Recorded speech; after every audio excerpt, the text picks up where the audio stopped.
She was 20 years old, pregnant, already had one small child clinging to her skirts, and she'd never cooked a meal in her life. Her husband knew nothing of manual labor. Their 6 oxen were unbroken, wild animals they were too terrified to approach. They had no money, no prospects, no future in the life they were leaving behind. It was 1860. The trail ahead stretched 2,000 miles across some of the most brutal country on earth. Most seasoned men feared that journey.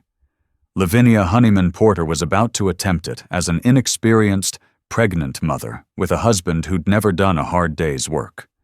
By every reasonable measure, she should have died. Instead, she survived. And 50 years later, she wrote it all down, her pen still trembling with tears at the memories. This is the story of one woman's journey through hell. Lavinia had been raised in comfort. A Southern girl from West Virginia, born in 1836 to a life of ease and expectation.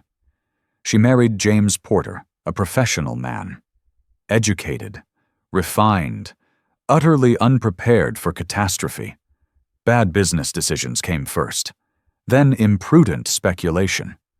The kind of financial mistakes that respectable men made in those years, thinking themselves clever until the bottom fell out. Poverty came fast, brutal, humiliating. They lost everything, every comfort, every certainty, every assumption about how their lives would unfold. James was ruined, his reputation destroyed, his prospects vanished like smoke. California became their only hope.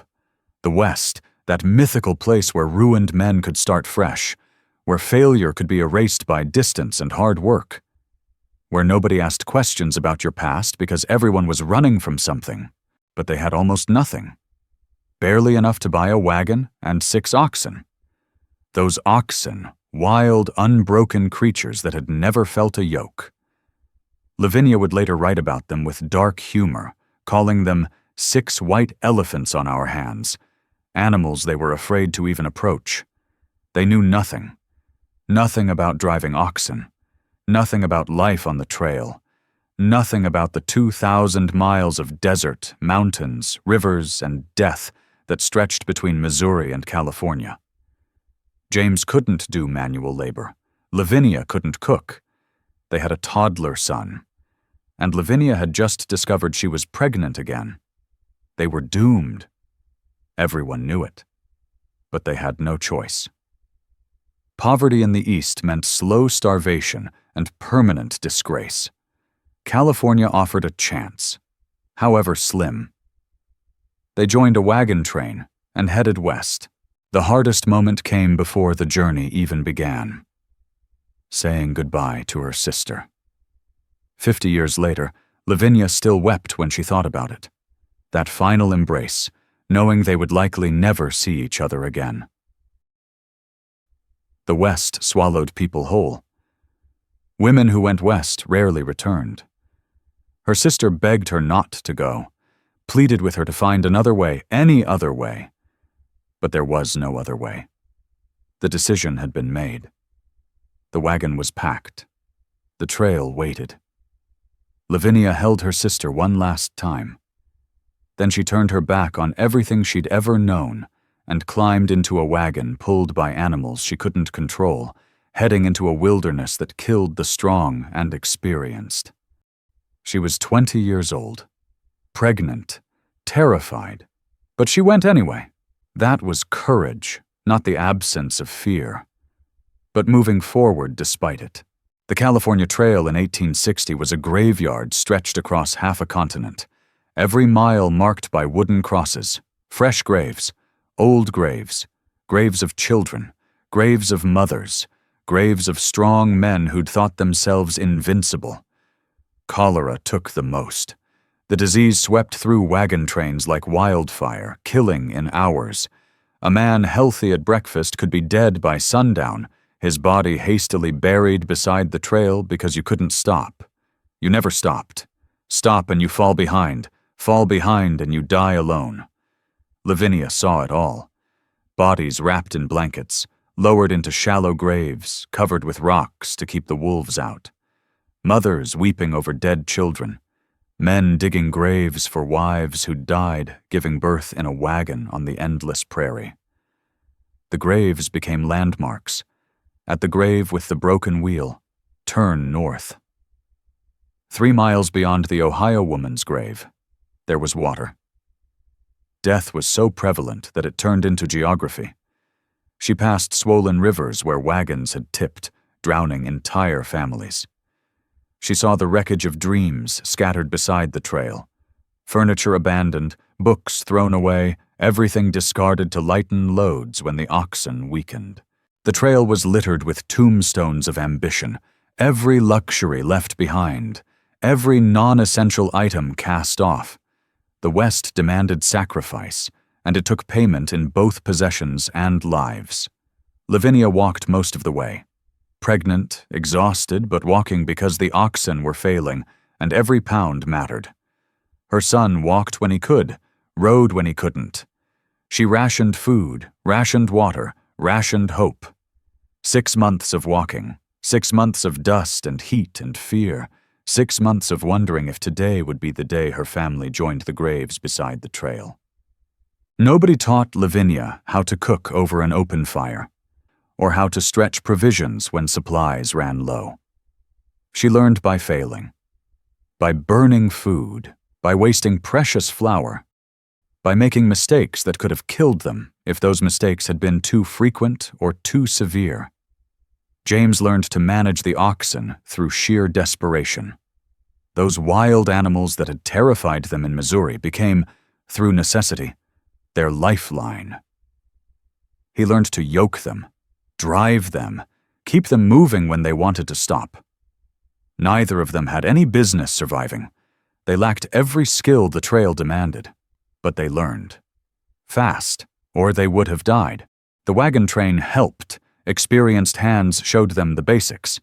Trail veterans corrected their mistakes before those mistakes became fatal. The community of the trail, that temporary society of strangers bound together by shared danger, kept the porters alive, but Lavinia never forgot how helpless they'd been, how ignorant, how close to death every single day. The vastness of the West broke people's minds as surely as the hardship broke their bodies. Day after day of walking with the horizon never changing. The landscape so enormous it made human concerns seem ridiculous, insignificant, absurd. Lavinia watched the emptiness stretch forever. No towns, no farms, no signs of civilization, just grass and sage and distant mountains that never seemed to get closer. The sky was too big, the silence too complete. At night, the darkness was absolute. No candles in windows, no lights except their own campfire and the stars overhead. So many stars that the sky looked crowded with them. The loneliness was crushing. Weeks between settlements. Weeks of seeing no one except the other families in the wagon train. The isolation wore on everyone, creating tensions and fears that had no outlet. Lavinia was a social creature. She'd grown up surrounded by family, friends, and community. Now she walked for months seeing only the same 50 people, knowing that any of them could die at any moment, knowing that she herself might not survive to reach California. The West taught her that humans are small, fragile, temporary visitors in a land that existed long before them and would continue long after. The wagon train passed through tribal lands, territories where white settlers were trespassers, invaders, threats to a way of life that had existed for thousands of years. Lavinia's account, written decades later, showed unusual sympathy for the native peoples they encountered. She saw them as human beings, not savages. She recognized their right to anger at the endless stream of wagons cutting through their hunting grounds, scattering game, and bringing disease. Most wagon train diaries spoke of Indians with fear and hatred. Lavinia spoke of them with understanding. Not naivety. She knew the danger was real, but she understood the justice of their grievance. Some encounters were tense. Armed men on both sides, watching each other across distances measured in rifle range, wondering if today would be the day violence erupted. Other encounters were peaceful. Trading, talking, shared meals, moments of humanity between groups that history was forcing into conflict. Lavinia never forgot that these lands belonged to the people who'd lived there for centuries. She and her family were the intruders, the invaders, part of a wave of white settlement that would destroy an entire civilization. She carried that knowledge with her. Even 50 years later, writing her memoir, she acknowledged the wrong that had been done. 6 months after leaving Missouri, the Porter family reached Sacramento, California. Alive, together, against all odds. Lavinia had walked 2,000 miles while pregnant. She'd learned to cook, to manage camp, to endure hardship she couldn't have imagined in her comfortable Virginia girlhood. She'd buried the fear that threatened to overwhelm her and kept walking. James had transformed from a soft, professional man into someone who could drive oxen, make camp, and survive in the wilderness. The trail had broken him down and rebuilt him into something harder. Their son had survived. The baby Lavinia carried would be born in California, a child of the West rather than the East. They'd made it. They'd survived what killed thousands, not through skill or preparation, but through desperation, stubbornness, and the help of others who knew the trail's secrets. Lavinia never forgot the journey. 50 years later, her sister convinced her to write it down, to preserve the story before the memories died with her generation. She wrote it all. The fear, the hardship, the graves, the beauty she'd somehow noticed even amid suffering. Her story survived because she refused to let it be forgotten, because she understood that her journey represented thousands of similar journeys. Women whose courage and suffering built the West, but whose stories were lost because women's experiences weren't considered worthy of recording. Lavinia Honeyman Porter was no one special. That's what makes her story remarkable. She wasn't a frontierswoman. She wasn't prepared. She wasn't tough or experienced or skilled. She was an ordinary woman thrust into extraordinary circumstances, forced to find strength she didn't know she possessed. She survived not because she was exceptional, but because she refused to quit, because she kept walking when every step hurt, because she learned from failure, because she accepted help when it was offered, because she loved her family more than she feared death. Her story is the story of thousands of women who crossed the overland trails, women who walked themselves pregnant, women who buried children beside the trail, women who learned skills in weeks that should take years, women who transformed from refined ladies into survivors through sheer necessity. History remembers the famous pioneers, the trail guides, the mountain men, the cavalry officers. But the West was built by people like Lavinia Porter, ordinary people doing impossible things because they had no choice.